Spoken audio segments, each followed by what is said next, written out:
Welcome to Multifamily Insights. I'm your host, John Kasman, and I want to thank you for joining us for another great episode. If you're enjoying this show, make sure you leave us a rating and review. We want to hear what you love about the show and how to make it work a little bit harder for your investing goals. If this is your first time listening, be sure to hit that subscribe button so you don't miss an episode. Today, we've got a good one. We're going to be talking to Trevor Oldham. Trevor Oldham is the founder and CEO of Podcastingyou, the leading podcast booking agency for real estate investors. Now, Podcastingyou has worked with hundreds of real estate investors to book thousands of interviews and raise millions. Now, Trevor has worked with multifamily, commercial, industrial, self-storage, mobile home park, assisted living, short-term rental, land, and note investors as well. Let's welcome to the show, Trevor Oldham. Thank you, John. Excited to be here and excited to talk to your audience today. Absolutely. Hey, Trevor, I went over your bio at a very high level. Why don't you take 2 minutes and fill in some of the gaps? Yeah, most certainly. So I think the story really starts back in 2015. I was running a different company at the time, not Podcastingyou, which I run now. And with that company, I thought it'd be cool to start a podcast. I listened to the Joe Rogan show. I just really, honestly, I just thought it'd be super cool to start a podcast. With that company, I was good with massive social media following, like 500,000 followers, and was just looking to figure out another way to sort of create some content. And through that podcast that I was, basically hosting on my own, I interviewed some really cool folks, Jay Papasan, co-author of The Millionaire Real Estate Investor, David Osborne, some just really high level, some cool real estate investors, entrepreneurs, and ran that for about 2 years. And after doing the podcast for about 2 years, I just became burnt out of running that company. I was just really grinding and it just wasn't being profitable. We were a very motivational based company and people love motivational content. They'll like, share, and comment on it.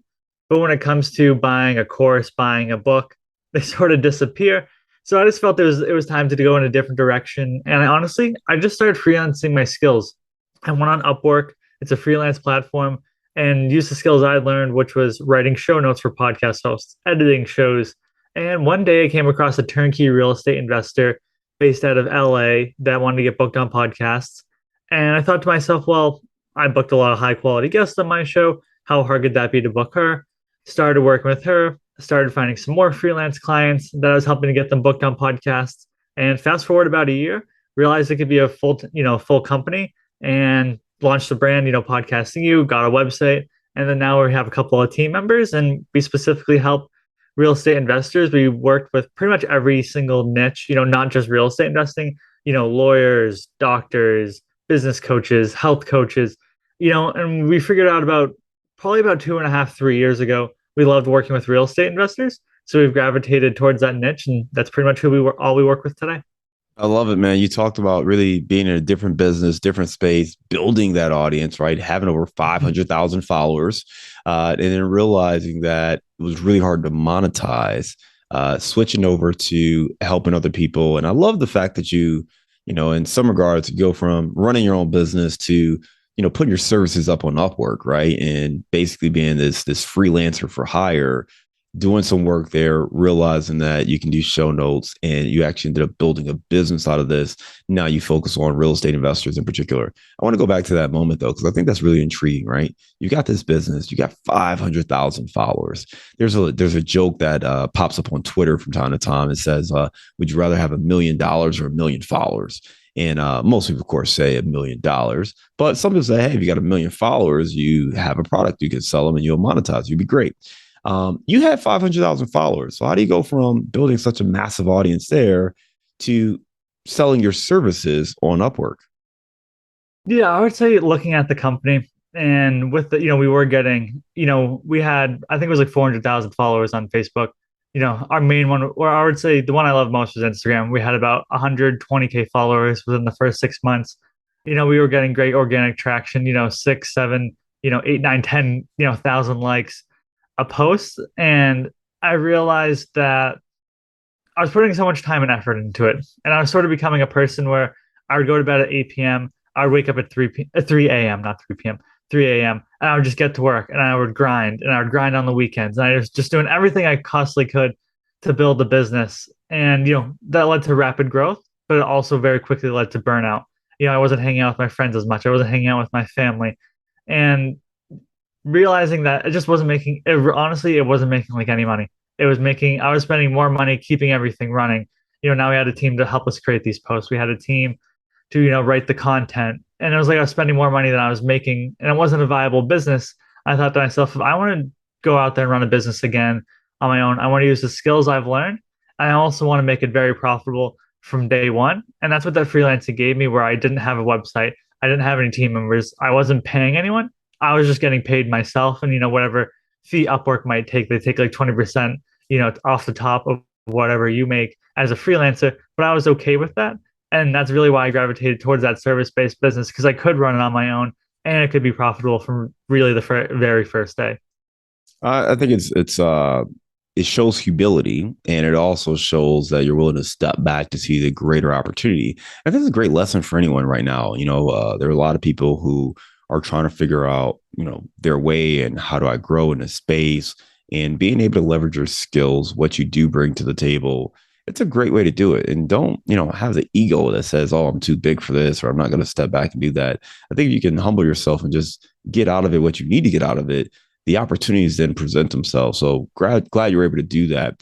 You mentioned that you found this kind of turnkey investor out in LA. They were looking for help getting on shows. You kind of helped with that, doing show notes and all sorts of other things there, and realized that, hey, there's a business here, launching Podcastingyou. You mentioned that you also were working with doctors and entrepreneurs and all sorts of other people before really focused on real estate investors. What is it about real estate investors that really stood out to you, where that was where you wanted to focus your business? I would say first and foremost, just the friendliest group of people we work with. We never We're have a any, good bunch. Yep, exactly. Like I find, like, let's say you're raising capital, you might have someone else on your show that's also raising capital, but you don't see it as stepping on each other's toes. You're just sharing ideas and stories and strategies. Where I found, like, if you're a business coach and I'm trying to place you on another show that's also run by a business coach, that's not happening. Same thing with the health coach. And we realize that real estate investors, they aren't like that. They're a lot friendlier. And we found that real estate investors would typically see a better return on their investment with our company. And what I mean by that is that if a health coach comes to work with us, where they might get a client, say they have $1,000 coaching program, where a client might come to work with us and we help them find a new accredited investor that, say, invests 50 to 100K in their deal. Well, it's a lot easier for a real estate investor to get a return on their investment than it would be a health coach or even an author. You could imagine, like, if someone's paying our company a couple thousand to get them booked on podcasts, and you're going out there and promoting a book, and say you're self-publishing it through Amazon, and you're making $5 per book you sell, you got to make a lot of sales just to, break even through our company. And we realized that's not really what we want to do. And we found that those folks that were, they had to make that money back, where it is that author, it is that health coach that's beginning, where we found that real estate investors, typically those that would invest with our company, were more seasoned, were more successful, very good at what they do. They just needed a little extra push to get a little bit more brand awareness. And that's where we gravitated more towards them than sort of these other niches. And overall, I would say probably 99% of the investors we work with are great people, and we absolutely enjoy working with them. No, great points there. And it makes a lot of sense when you break it down like that based on the products or services that someone's offering. So let's talk about Podcastingyou. We talked a little bit about, being able to get people on a podcast, but what exactly are the services you offer?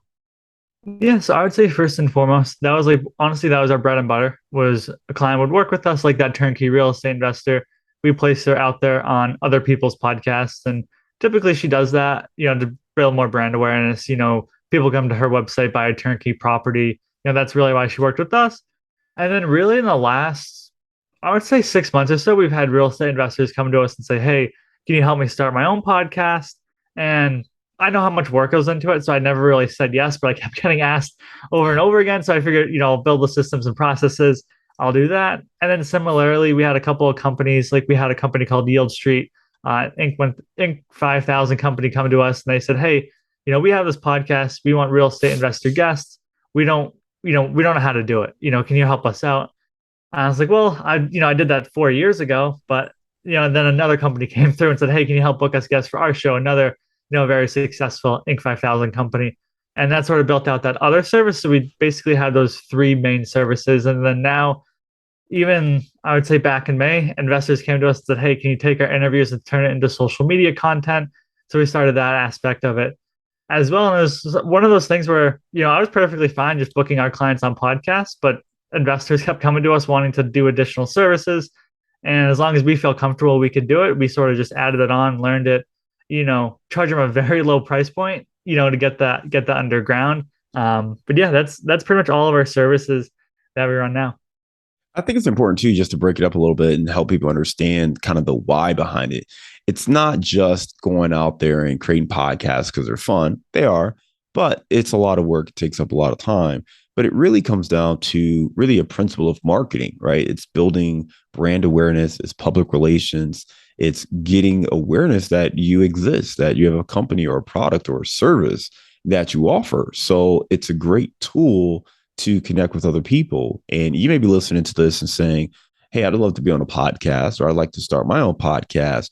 What are some of the challenges or some of the things you wish people knew when they either A, want to be a guest on a podcast, or B, want to launch their own show? So I'll start with the guest side. And I find that a lot of times folks expect to go on a podcast, they go on one podcast and they expect to get, 10 new investors coming to work with them. So that's first and foremost. It's sort of a long-term, aspect of it where you got to go on multiple podcasts and be consistent. Sometimes folks go on a podcast and they think that the interview, like we're recording today, they think the interview is going to be out tomorrow. Where a lot of times hosts have what's called a backfill. They might have a 4 to 6 episodes in the can or 4 to 6 weeks out before your episode goes live. Sometimes the host might not have their schedule open for a week or two. So you could find most interviews that you're going to do, your interview is not going to go live for about a 6 to 8 week period. Sometimes it might go out in a 2 weeks. Sometimes it might go out, 3 months, 4 months down the line. But typically we find 6 to 8 weeks. So a lot of times clients think that if they have a capital raise going on right now, or their funds opening up, that they're going to go on a podcast and it's going to be out tomorrow. So I find that's a big misconception as well. So if you are wanting to go on podcasts and you have something to promote, you don't want to have the expectation your interviews are going to go live tomorrow. And then conversely, if you're thinking about starting your own podcast, initially it's going to be a lot of work upfront, especially if you don't have the capital to go out there and pay someone, like our company to go out there and edit for you. You just want to go out there and start a podcast because it can get a pricey, especially if you're a newer investor, it can be $500, $1,000 a month for your podcast to be professionally edited and posted. So if you're going out there and starting it on your own, in the beginning, it might take you 5 to 10 hours per week to edit it. You got to go out there and book your guests. But the good thing where being a guest, John, I'm kind of beholden to the questions that you ask me, whereas a host, and sitting in your seat, you can ask me anything that you would like. So, there's the ups and downs with both of them. But I would say being a podcast host, typically it might take 6 to 12 months for you to start to get some traction. So again, if you're thinking that you're going to go out there and launch your own podcast and you're going to build a massive audience right away, that's not necessarily going to be the case. And I find a lot of investors can be impatient at times and they want to start seeing results right away. But again, it really just goes back to the long game, whether you're being a guest or whether you're going out there and starting your own podcast. Podcasting shouldn't be your only marketing strategy as an investor. It's sort of like a marketing arm where, you have your podcasting, then maybe you have your social media, maybe you have your email list, maybe you have your networking groups, and podcasting just falls in that space. You can't expect podcasting to be like that, one-stop all for your marketing. I think sometimes investors might think that, hey, I start a podcast, that's all I have to do, where it's just one aspect of that, the whole marketing spectrum. Great tips there. And I think you hit on a lot of things that either I've seen directly from myself and, my podcasting, or other folks when they get started, especially when you talk about the time frame. Like it's your episode's not coming out tomorrow. And if it is, then that tells you that, either you crushed it and somebody was like, hey, I cannot wait to get this thing out, or I have 0 episodes recorded and I needed something immediately and they're scrambling to try to find something, right? So one's great for you, the other maybe not so much. But either way, I think it lets you know that, you need to plan in advance that, hey, it may be 4 to 6 weeks or maybe even up to 8 weeks or more before your episode comes out. And then also recognizing that this is a long-term investment and it's another marketing strategy, just like any other marketing tactic. It takes time. You don't put together a radio ad or a TV ad or, a billboard and expect people to immediately drop what they're doing and run to the store and buy whatever product is being advertised. It's awareness. It lets you know that, hey, we've got this product or service, and here's what we think you should know about it. And now you know, and you can use that information. And maybe the next time you're in the mood for it or you're considering it, you know where to go. But that could be months. I mean, I worked in the automotive industry, right? So we sold cars. It's not like you're going to see my car commercial and then run out immediately and go out and buy a brand new car. You have your own life cycle, right? But if you see the car we have now and the features and the style, and you hear the horsepower or the miles per gallon, whatever, maybe it's in a consideration set.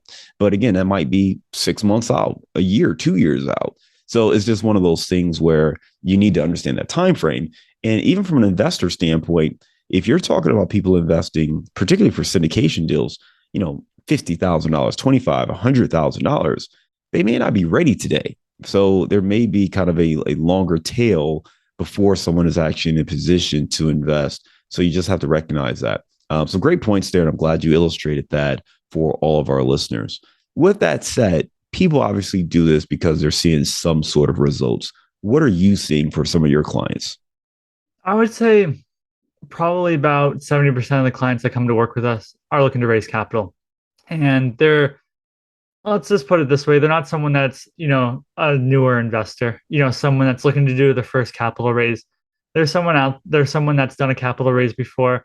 Maybe they have a couple of deals under their belt, and maybe they have 20, 30 investors in their network that they can tap, but they've kind of used all their resources. Maybe they had 2 or 3 deals this year, and they're sort of looking, how can I find, more investors to invest with me? Again, it's not going to be someone that's just going out there and doing their first capital raise that's never really done this before. So that's the type of individual that comes to us, and we are able to help them. I say raise capital. It differs from every client. If you're going on these podcasts and you're just pushing your product, you're saying this is the preferred return, this is the exit strategy, this is the plan, and you're just being, almost like aggressive, over the top. That's not necessarily going to be a great opportunity for you to get leads from that call, versus if you're a client that's going on, you talk about your investing, you talk about your last deal, you talk about your real estate investing experience, and the host says, hey, like, what are you looking at in the future? What markets, do you have anything coming up in the pipeline? Then that's where the client can go in and talk about what they're, what's going on in the future. And that's sort of where those leads are going to come in. You don't want it to necessarily be an infomercial. And then conversely, if you're an investor and you're going out there on podcasts, who's going to have 50K, 100K to invest with you? Sometimes it might be other real estate investors, but a lot of times we find that it's going to be those accredited or sophisticated investors, whether our client, has a 506C raise or a 506B raise, it's still going to be, maybe a 25K or at least a 50K, minimum to invest with them. So who are we going to target?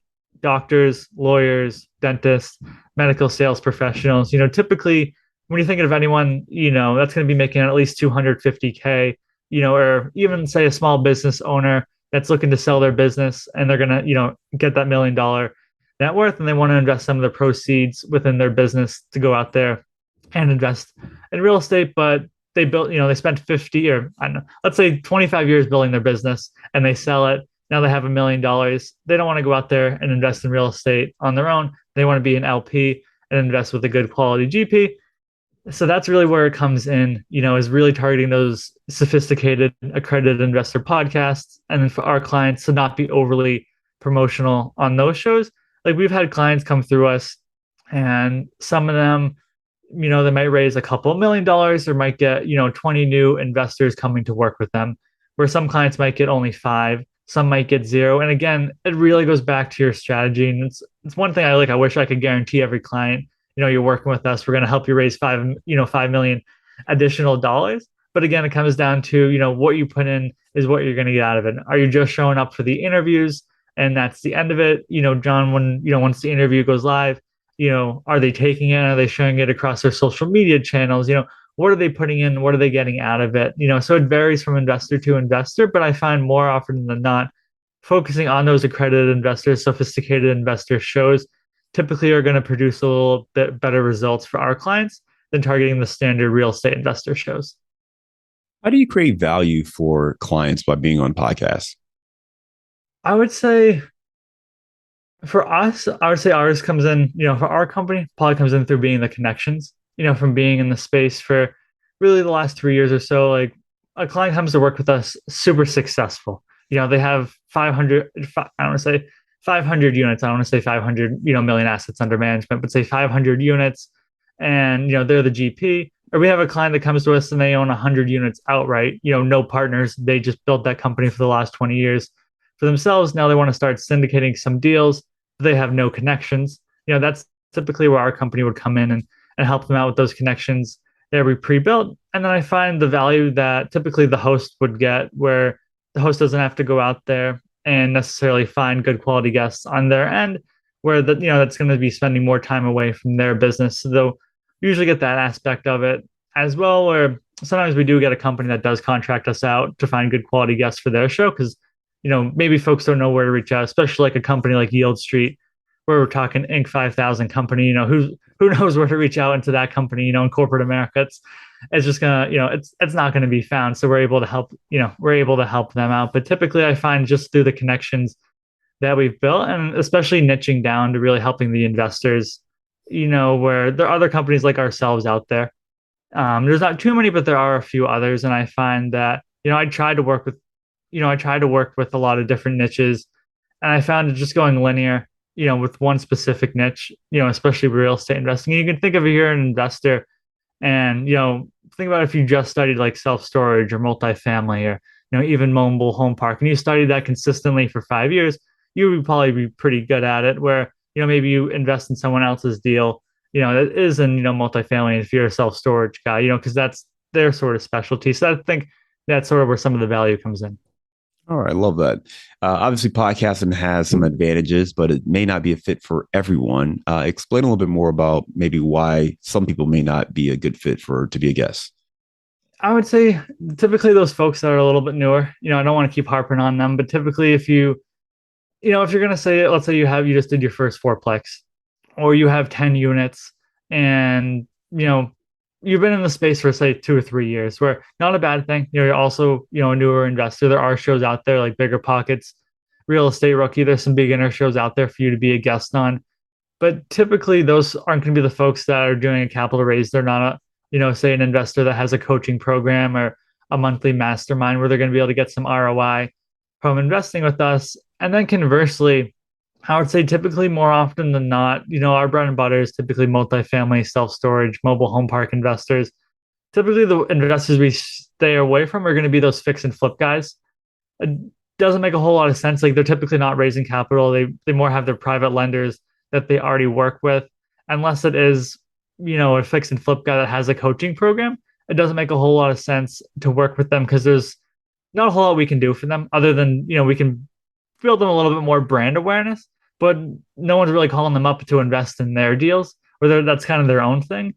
So we typically stay away from those folks.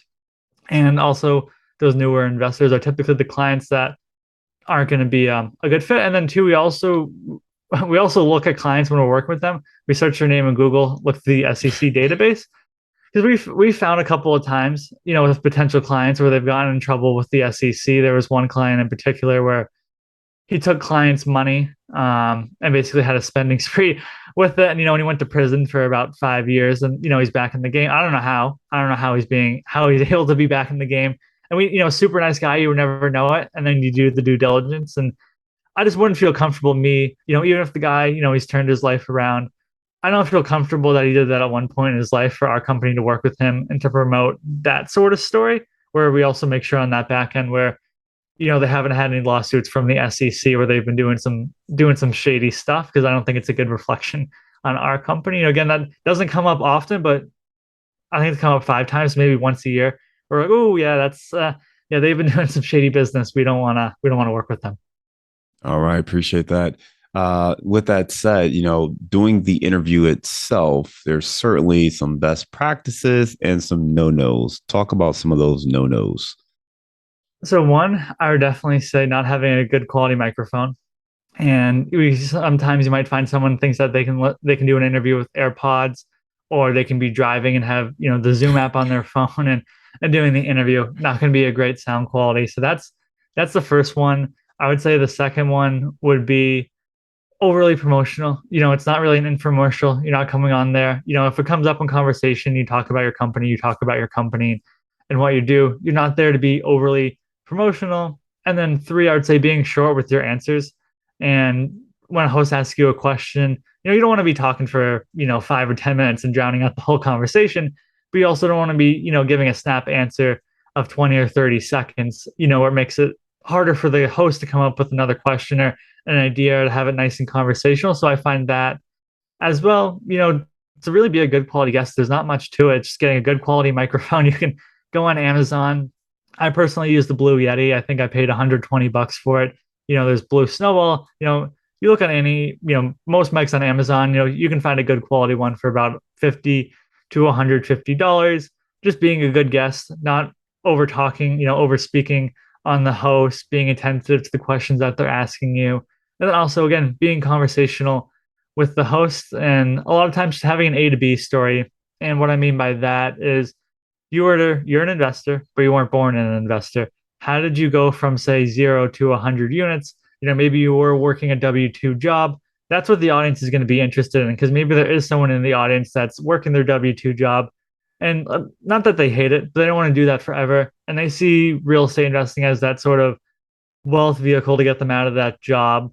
And they want to hear your story, and they're really going to resonate with that. So typically, again, just that A to B story. How did you go from 0 units to 100 units? And that can be unpacked, over the course of a 30 or 45-minute interview.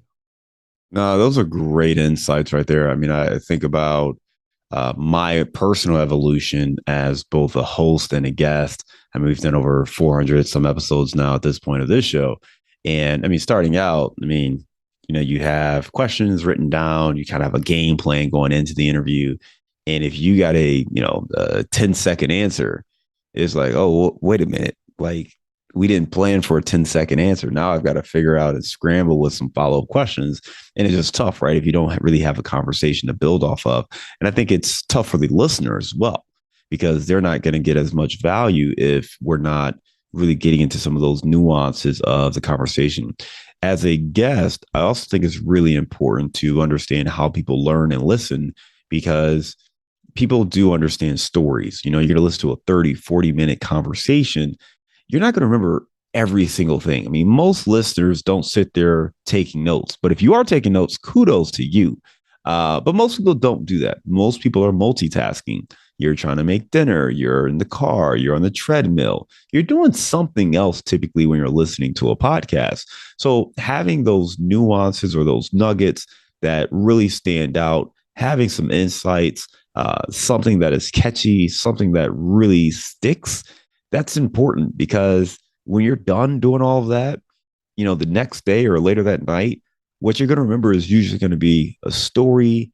It's going to be, here are 3 insights or 3 lessons learned from blah, blah, blah, whatever. It's going to be something that's pretty concise and tight that you're going to take away. So as a guest, if you understand that, it's going to make it a little bit easier for that listener if you can communicate things in a manner that are sticky and they will remember. Talk to me about that. What are some other best practices or things you see from your most successful clients? What do they do differently than maybe the clients who are struggling or maybe not seeing as much results? I would say definitely taking the interview once I've done it and putting it out there on social media. Whether that's our company helping out. Again, that's like a newer service. We didn't have that forever.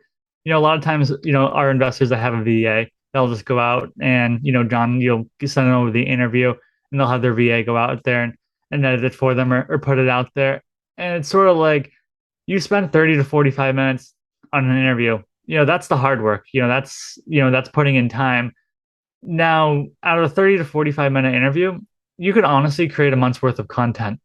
You could probably create between 6 to 10 posts, depending on how the interview goes and the questions that are going to be asked. And you can really take those interviews and go out there and promote them on social media. And I find those are the clients that are the most successful, or those that are actively promoting the interviews that they've done on. They don't just get that email and say, oh, nice, my interview went live today, and hit the delete button. And that's the end of it. You sort of got to take those extra and next steps to go out there and put it out there on your LinkedIn, put it out there, Facebook and Instagram, whatever your social media platforms may be, because that's just another avenue to find you. Let's say John, let's say you're, hypothetically speaking, your audience, you get 500 listeners per episode, that are just discovering me for the first time. And I have a LinkedIn following and I put it out there. And, these are some people I've connected with, but not too often that I've met up with. And there's another 100 people that listen to the episode. Well, now I've increased it, whatever the number might be, 12, 13%, increase in listenership. That's more opportunities for people to come invest with you, come work with our company. And those are the clients that we typically find the most successful, that do that little bit extra legwork. Maybe it's an extra hour during the week scheduling those posts to go out there on your social media, instead of just saying, oh, nice, this interview is done with. Even taking the interview that you've done, putting it out there on your website, so when a potential investor comes to work with you, and everyone has a bio, a lot of times it's going to be cookie cutter. It's going to be, hey, I founded this firm in 2013. We have this many units, this assets under management. Well, if you're a potential investor, you're going to go to a lot of, let's say you're interviewing or checking out a lot of different GPs. They're going to have a lot of the similar bios, similar things. But if you want to get in on a deeper level, you're going to want to check out their podcast interviews. So those clients that also take the interviews that they've done and put it out there on their website, it's going to be a lot more powerful than just your standard, again, I don't want to say cookie cutter, but it's going to be the same format, because, you're obviously going to want to display your expertise. But what's going to differentiate yourself, again, it's having those podcast interviews on your website. And I find that a lot, honestly, now that I think about it, I've had clients say that's one of the best things they've done with their interviews, is put it out there on their website for when a potential investor comes to work with them and they want to learn more about them. They, even if they don't listen to the full interview, if they listen to 15, 20 minutes, think about, instead of reading the text off a web page, now they can actually listen and hear your voice. It's just going to build a little bit more of a connection. No, I love that. That's a great insight and great tip. Being able to put that content out there and allowing that potential investor to see the interviews you've done, build that rapport, listen to your voice, listen to your story, learn more about you. But also they can do that on their own time, and you've already done the work. So all you have to do at this point is just post it on your website. So I think the next thing is, and I get this question all the time, is it better to be a guest on podcasts or to launch your own show? What's your perspective? I would say I've done both, so I can speak from both different perspectives. I would say, honestly, it depends on what your personality type is. And I would say for me, I enjoy being a guest way more than I love being a host. For some reason, I tried, I restarted my own podcast probably about a year ago, and I realized I don't love it. I love being a guest 10 times more, and that's just my personality, and that's what I learned. And what it really comes down to is, besides my personal preference, for those out there in the audience, it really comes down to a time commitment. Do you have time to sit down there and, find quality guests to interview them, where, that's going to be helpful for your brand and what you're doing? Or like me, someone like myself, where, John, I'm coming onto your podcast and I'm able to benefit from, the audience that you've built. Like you mentioned, over 400 episodes, where all I got to do is come on for 30, 45 minutes and we record the interview. Then you do all the heavy lifting. You create the post, you put it out there. Then I get to share it and get all the benefits of on that end. But I would say if you're an investor and really wanting to build a long-term connection, I would say probably go out there and start your own podcast. I find people shy away from it just because the technology aspect of it. They don't know how to record, they don't know how to ask questions and things like that, where, like anything else, it's going to take some time. You'll get comfortable after a little while. But again, you just got to weigh your pros and cons. Being a podcast host, do you have 6 to 12 months of being patient for you to actively grow your podcast? Where a host, you might start to see some results. I mean, as a guest, I wouldn't say right away, but a little bit quicker than you would as a host. But again, I honestly think if you're an investor, it'd probably be good to be a little bit mixture of both, where you get to build up your audience and then you get to go on other people's podcasts where maybe they haven't heard of you before, and now they become a new listener or a subscriber. So if I had to say, I would lean towards, if you're starting off, be a guest first, and if you enjoy that aspect of it, then try your hand at being a podcast host. It's just a lot more of an undertaking. So you just got to be, I don't want to say mentally ready for it. You just got to be, ready that it might take a little bit longer to see some success on it. Yeah, the only thing I'll say to build on that is that you also want to look at your own experience. You mentioned earlier that, hey, if you're pretty new, you haven't really done a deal yet, you're only a year or two into it, it may be harder for you to get opportunities to be a guest on podcasts. So in that case, if you host a show, well, you don't have to be the expert at this point. Now you bring on those experts and you start to build up your credibility that way. So in that instance, it does make sense to maybe lean more on hosting a show. That way you can build up your credibility. And now that at least gives you one other thing to be a guest and talk about is your show and the guests you've had on, as opposed to just trying to talk about the one or two deals you've done. Listen, great information so far, Trevor. I want to move on to our round of insights. Before we do that, for anyone who wants to learn more about Podcasting You, what is the best way for them to reach out? I would say that they could go to our website, podcastingyou.com/multifamily insights, or they can just connect with me on LinkedIn and feel free to message me there as well. Awesome. All right. Give me a failure or an apparent failure that set you up for later success. I would say it's twofold, and it was early on in the company, and I'll give you two quick stories. One being that turnkey real estate investor and working with her, realizing that there are a lot of different niches in real estate, and trying to book this turnkey investor is not going to be very welcomed when trying to book her on fix and flip shows, or that there's a pretty big difference between real estate agent and real estate investing shows. So that failure, propelled me to learn as much as I could about the industry, reading more books and realizing, the different differences between the different investor classes. And then sort of like in my mind, I'm picturing, split the line down the middle. On one side, you get the agents, you get the investors, and maybe you get that circle where you get the investor that's also an agent and conversely. And then two, we were working with a prominent real estate lawyer, and I was about a year working into the company. And at that time, we worked on a model where we would book a client on a podcast, then we would bill the client once the podcast interview occurred. And this prominent real estate lawyer booked him on about 10 podcasts. I think it was about $1,000 at that time. Our prices have gone up a little bit, so if someone's listening to this, that's not what our prices are nowadays. But basically, booked him on those 10 shows and went to invoice him, never heard from him. Blocked us, couldn't get in contact with him.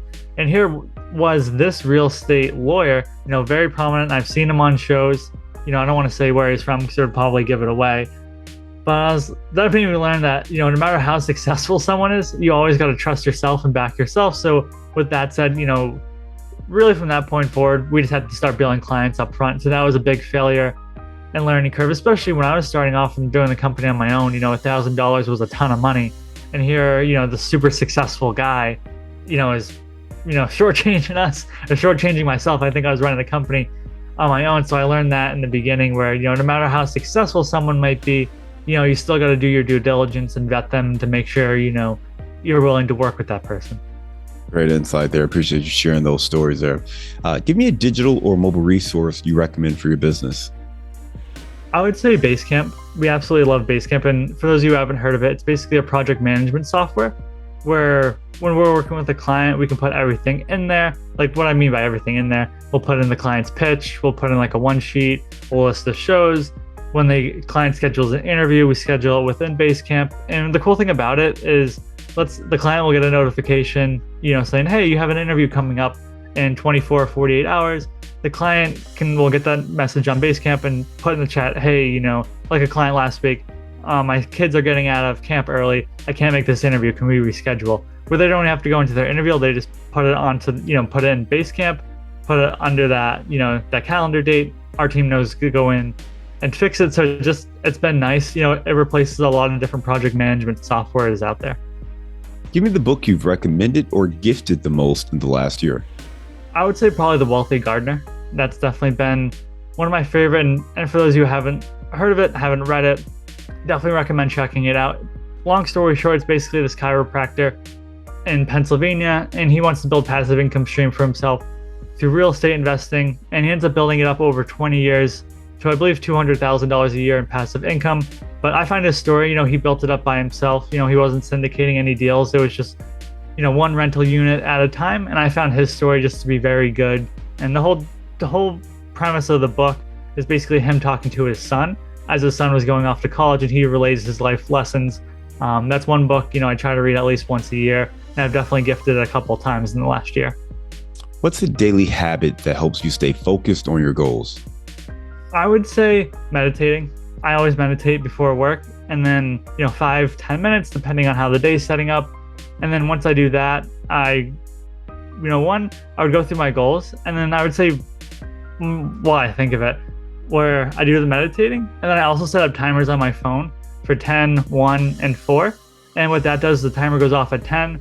I think, what am I doing right now? Am I actively working towards my goals, or am I just, did I get off track? And I was looking at the time on my computer, making sure we weren't coming up on when the timer was going to go off.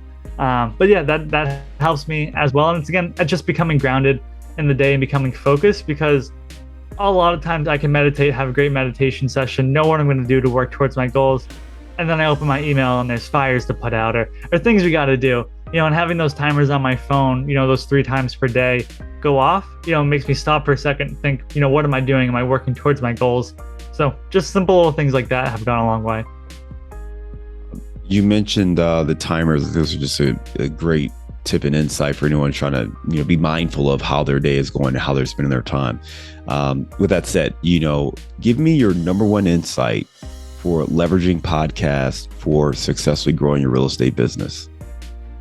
I would say, number one tip, to really go out there and I would say be consistent. That's the biggest thing as an investor. There's going to be a lot of touch points, on these podcasts. You could imagine where you're going out there and let's say you're meeting a accredited investor. They're going to invest $50K with you the first time, or do you maybe have to, get in contact with them over, a 3 to 6 month period, unless you absolutely hit it off. Same thing with being a podcast guest. You go on one podcast, that person hears you. Maybe they hear you on another podcast. They hear you on another. Now this is over a 3-month period. They've had multiple touch points with you. They say, hey, this guy's been on, 3 podcasts. He must know what he's talking about. Now I want to go back to him. And we find, that's definitely helpful, instead of, again, just going on one show and expecting to get, maximum results from it. All right. You are up in Upper New York. We're going to lighten the mood. I want to get your favorite place to grab a bite to eat. I would say probably La Bella's. It's a nice little Italian restaurant. Got great pizza, got great wings. I love wings. It's probably one of my favorite foods to eat. Definitely recommend that place. It's an awesome, place. And then really outside of that, anywhere I can get a steak, anywhere that sells filet mignon, I'll be there. I don't really care, as long as it's maybe not a seafood place selling steak. As long as it's a steakhouse, I'm good to go there. And La Bella's, what city is that in? So that is a small town called Valencia. Okay. For those listening, probably don't know it. It's probably, I think there's like 1,600 people as a population. So definitely a very, very small town. Got it. Well, appreciate that listing there. We'll make sure we put that in our show notes. Listen, Trevor, great information. You talked about, really how podcasts can help real estate investors attract capital for deals, not just for capital though, for anyone who is looking to grow their business, coaching, all sorts of different things. Podcasting is a great way to build a personal brand and connect with other people and expand your audience. It is another marketing tool. So think about it as such. It's not meant to replace everything else that you could do, but it is another tool that you can add to your tool belt. And I appreciate you sharing some of the best practices if you want to be a successful guest on a podcast. Again, for anybody who wants to learn more, they can go to podcastingyou.com. Trevor, I want to thank you again for coming on the show. Hope you have a great day. Thank you.